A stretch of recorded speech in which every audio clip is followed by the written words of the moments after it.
Good morning. আমি আলপনা single mother লাইফস্টাইলে তোমাদের সবাইকে অনেক অনেক সুস্বাগত। আশা করি সবাই ভালো আছো। তো সকালের কাজকর্ম শুরু হয়ে গেছে। এখন বাজে প্রায় 7টার কাছাকাছি। হালকা হালকা রোদও উঠে গেছে। তো আমি আজকে যে উঠোনটা ধোবো, তো উঠোনটা ধোয়ার জন্য এই যে কুয়ো থেকে জল তুলতে এসেছি। আর বাড়ির কাজকর্ম মোটামুটি হয়ে গেছে। বাসন তো আমি রাত্রেই ধুয়ে রাখি, তোমাদের সাথে শেয়ার করেছি আগে। তা আর আজকে একটু কুমড়োর শাকও তুলবো। বাড়িতে দুটো কুমড়ো গাছ হয়েছে, আর এই টুকটাক এগুলো হলে আমি খুব যত্ন সহকারে সেগুলোকে রাখি। একটু লাউ শাক, একটু কুমড়ো শাক, একটু কচু শাক, মানে এই জিনিসগুলো বেশ পছন্দ আমার।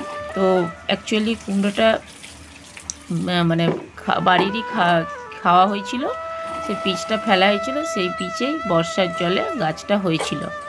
তো গাছটা গ্রোথ প্রচুর হয়েছিল, কিন্তু একটাই তার মানে সোজাসুজি ডগা ছিল, আর মানে ডগা বেরোয়নি গাছটাতে। আর গাছটা ওখানে রাখার মতো যে জায়গাতে ছিল, তোমাদেরকে দেখাবো চলো, সেখানে গাছটা রাখার মতন মানে জায়গা ছিল না, সিমেন্টের ওপরে ছিল।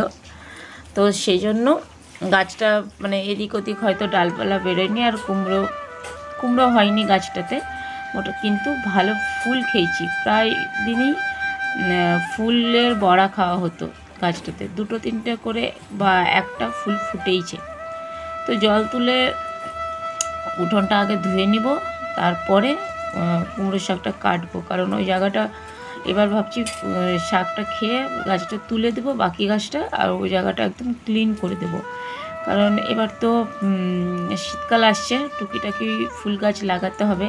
আর এই বর্ষাতে আমি দুটো নতুন গাছ লাগিয়েছি, তোমাদেরকে দেখাবো। তো জল নিয়ে চলে এসে যে বাকি উঠোনটা পরিষ্কার করে নিলাম। কিছুটা ধোয়া হয়েছিল, আর বাকিটা পরিষ্কার করে নিচ্ছি।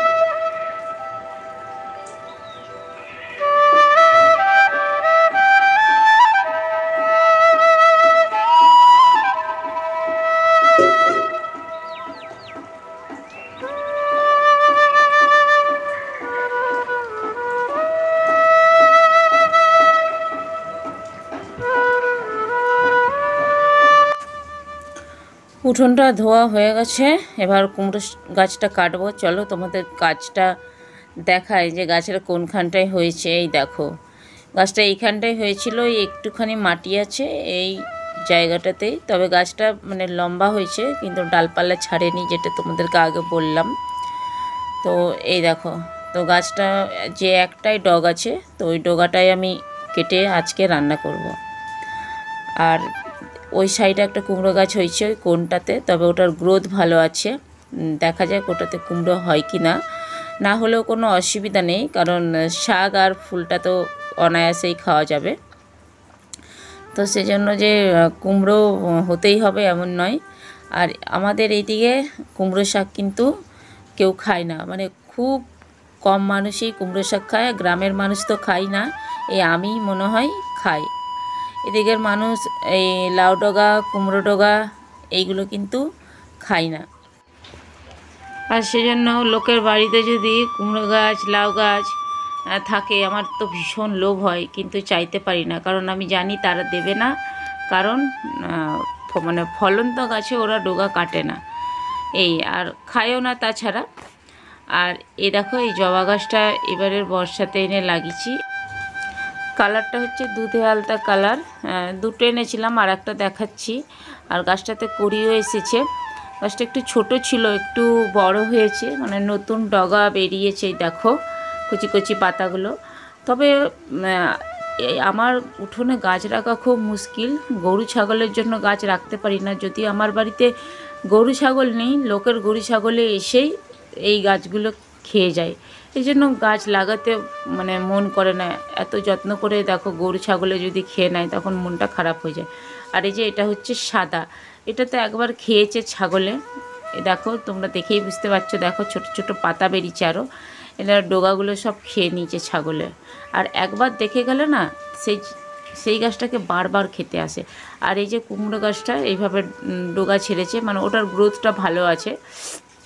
আর এই কয়েকদিন আগেই তুলসী গাছটা আমি এই টবের মধ্যে লাগিয়েছি, মানে এমনিতে আমাদের তুলসী মঞ্চের ওপরেই তুলসী গাছটা থাকতো, কিন্তু এবারে টবে লাগিয়েছি। আর এই অ্যালোভেরাটা এবারে বর্ষাতে এটা খুব গ্রোথ করেছে, কারণ গ্রীষ্মের সময় এটা শুকিয়ে গেছিলো, আর বর্ষাতে কিন্তু খুব ভালো এটা জল পেয়ে এটা গ্রো করেছে। তারপরে চলে এলাম এই যে রান্নাঘরে, আর আজকে রান্না হবে নিরামিষ রান্না। আজকে মঙ্গলবার অষ্টমী, মানে জিতা অষ্টমী, তো সেজন্য আজকে রান্না হবে কুমড়ো আলু আর বড়ি দিয়ে তরকারি, আর এই কুমড়োর শাকটা আলু দিয়ে একটু সর্ষে বাটা দিয়ে করব, ব্যাস। তো আজকে কুমড়োরই মেনু, কুমড়োর শাক, কুমড়োর ডাঁটা, তারপরে কুমড়োর তরকারি, মানে আজকে সব কিছু কুমড়োরই। তো চলো আমি কেটে নিই, তারপরে একেবারে আসবো বিকালবেলায়। তো বিকালবেলায় খাওয়া দাওয়া করে এই যে একটু রেস্ট করে তারপরে এলাম, উঠে পড়লাম, কারণ উঠলাম এই জন্যে মেয়ে এই যে মাদুরটা পেতেছে এখানে ওরা সব বসবে, কারণ এই যে কামরাঙা মাখবে। হ্যাঁ, বাজার থেকে আগের দিন কামরাঙা আনা হয়েছিল, তো সেই কামরাঙাগুলো এরা এখন মেখে নিয়ে খাবে। আর হঠাৎ করে দেখা হয় একটা টিয়া পাখি। হ্যাঁ, পাখিটাকে দেখে যেটা মনে হলো যে এটা হচ্ছে কারোর পোষা পাখি। পাখিটা ভয় পাচ্ছিল না। সাধারণত পোষা যে পাখিগুলো হয় না সেগুলো সচরাচর এইভাবে এসে বসবে না, আর তা বসলেও গাছের মধ্যে বসবে, এভাবে বসে না ঘরের আনাচে কানাচে। কিন্তু এই পাখিটা না আমাদেরকে দেখেও সে উড়ে যাচ্ছিল না বা ভয় পায়নি, তবে কারোর পোষা পাখি উড়ে চলে এসেছে এটাই মনে হলো। তো এ বাচ্চাগুলো এত বিরক্ত করছিল পাখিটাকে, তা আমিও মাঝে মাঝে পাখিটাকে দেখি কথা বলতে পারে কি না, গোপী কৃষ্ণভজ গোপী কৃষ্ণভজ বলছিলাম। তো পাখিটা সাইলেন্ট ছিল, তো ধরতেও ইচ্ছে করছিল, কিন্তু ওর যা ঠোঁট, ও ঠোঁটটা দেখে নিয়ে ভয়ে কিন্তু পাখিটাকে আর মানে ধরার চেষ্টা করিনি। তবু মনে হয়েছিল যে পিছন দিক থেকে একটু লেজটায় হাত বুলাবো, তো বাট সেটা সুযোগ আর সে আমাকে দেয়নি, কারণ লেজটায় হাত বোলানোর আগেই সে কিন্তু উড়ে চলে যায়। আর উড়ে গিয়ে আমাদের যে পেয়ারা গাছটা আছে পেয়ারা গাছের মধ্যে বসে, আর গাছের সাথে তো একদম মিশেই গেছে। তো যাই হোক, যার পোষা পাখি সে যেন ফিরে পায়, এই আর কি।